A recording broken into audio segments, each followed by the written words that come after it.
YouTube animation is a wild place. Some creators make you smile for hours, and others make you question humanity in 5 seconds. Let's explore both the ones everybody loves, as well as the ones that everybody loves to hate. Alan Becker is like that quiet kid in class who just doesn't say much, but when he shows you what he's been working on, your jaw drops. He doesn't need to talk. He doesn't even need characters that talk. His work is the conversation. His Animator vs. Animation series is legendary, not just because it's creative, but because it's built entirely from imagination.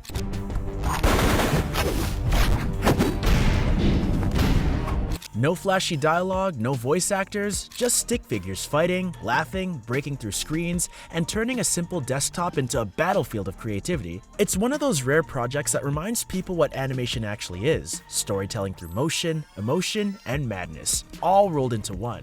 You can tell Alan Becker is obsessed, in the best way possible. Every movement, every small reaction from his stick figures feels deliberate, like it was drawn frame by someone who's deeply in love with the process. When you watch one of his videos, it's not just entertainment, it's like peeking inside of the brain of creativity itself. Fans constantly comment things like, "This isn't just animation, it's art," or "This man turned stick figures into legends." And honestly, they're right.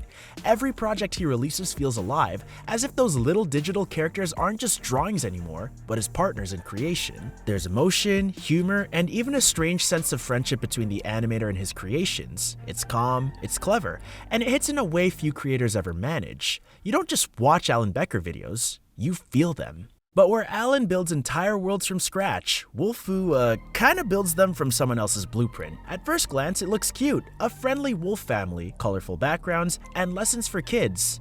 But take a second look, and things start to feel way too familiar. The characters look almost identical to Peppa Pig, the same shapes, the same faces, even the same awkward snorts. The setting, nearly the same. The tone, basically a remix. It's like someone pressed copy-paste on a British cartoon and changed the species. Parents started noticing, then the internet did, and eventually, well, even the actual creators of Peppa Pig noticed and sued. That alone says a lot. When your show is so similar that lawyers step in, you know it's not just inspired by anymore, it's a copy with lipstick. And it doesn't stop there. Beyond the similarities, Lovedvs often dives into weird territory, jokes that make zero sense, strange storylines, and moments that leave parents scratching their heads. It's the kind of show that looks harmless on the surface, until you actually sit through it and start wondering, why is my toddler watching this? Some episodes get oddly aggressive, others are just kind of bizarre. And while kids don't really notice, parents definitely do. The humor feels off, the pacing is chaotic, and it leaves you more confused than entertained. Now, meet the odd ones out. Or James, the guy who made storytelling cool again. He takes awkward real-life moments, first jobs, weird family stories, and childhood fails, and turns them into hilarious animated tales. His videos feel like listening to your funniest friend tell a story. Fans love how real he is. No drama, no exaggeration, just pure humor and honesty. You'll see comments like, "I've been watching since middle school, and now I'm in college and it still hits." Or, "He helped me through tough times." James doesn't need clickbait. His personality is the hook. He proves that you don't have to shout to be heard. Now on the other hand, we have Rico Animations. Colorful, loud, and full of, well, poop jokes. At first glance you think, oh cool, a fun cartoon. 5 seconds later, you're realizing it's just shock humor, the kind that's weirdly obsessed with toilets and chaos. Comments usually sound like, "Who keeps watching this?" or "It's like the same bad joke repeated 200 times over." The thing is, Rico's videos get views, millions of them. But not all views mean love.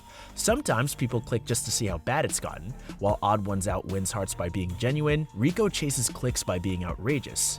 Then there's Pencilmation, the little doodle world that somehow feels more alive than half of YouTube. A pencil draws a stick figure, the stick figure comes to life, fights back, and chaos unfolds. But the good kind of chaos. It's pure, simple fun. No dialogue, no language barrier, just animation magic doing what it does best: show, not tell. You don't need to understand English or even be old enough to read the title, you'll still laugh. Kids love the slapstick humor. Adults catch the clever timing and small, sneaky jokes that slip in between the lines. It's one of those rare shows that everyone, regardless of age or country, just gets. There's something timeless about it, like those old silent cartoons your grandparents used to talk about, but reborn in HD. Fans always write things like, "This was my childhood," or "I grew up watching this and it still holds up." And well, they're right. You can feel the passion in every frame.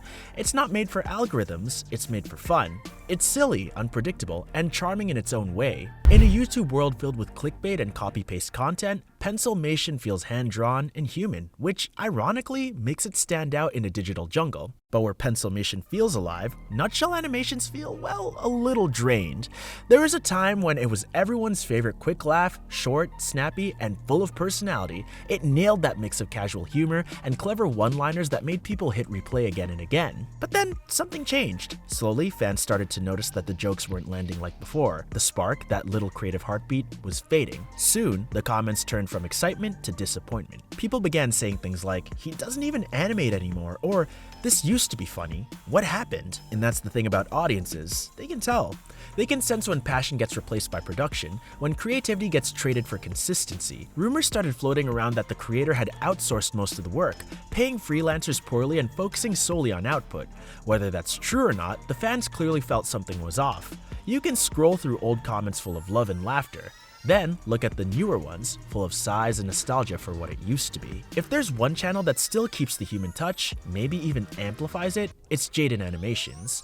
Jaden isn't just an animator, she's a storyteller with soul. She doesn't need crazy effects or wild punchlines. She just talks about real life, her experiences, her struggles, and somehow makes you feel like you're sitting across from her having a conversation over coffee. Her fans often say things like, "Jaden helped me through tough days," or "She makes me feel like I'm not alone." And that's powerful. She takes topics like anxiety, insecurity, and self-doubt, things people usually hide, and turns them into stories filled with humor, empathy, and hope. Her animation style isn't flashy, but it's warm. Her voice isn't exaggerated, but it's real. She doesn't chase trends, she shares truth.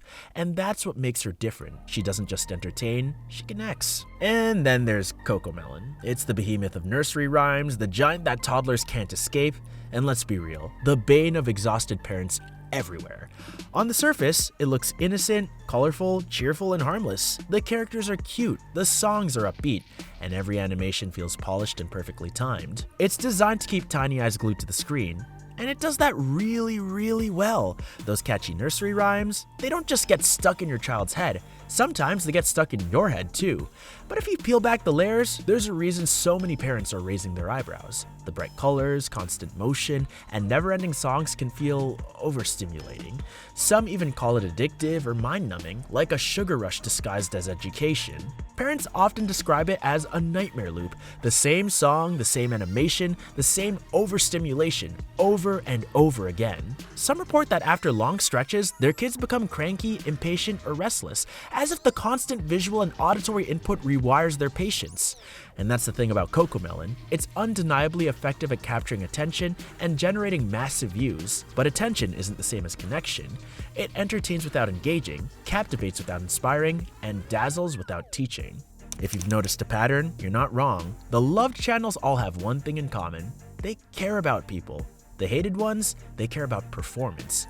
It's not a fight between good and evil. It's a reminder that effort shows. You can't fake authenticity. And the truth is, YouTube's animation world isn't about who has the best software or the biggest team. It's about who has heart. When creators love what they make, it shows in every single frame. If you enjoyed the journey, like, share, and tell me, which animation creator do you think deserves more love?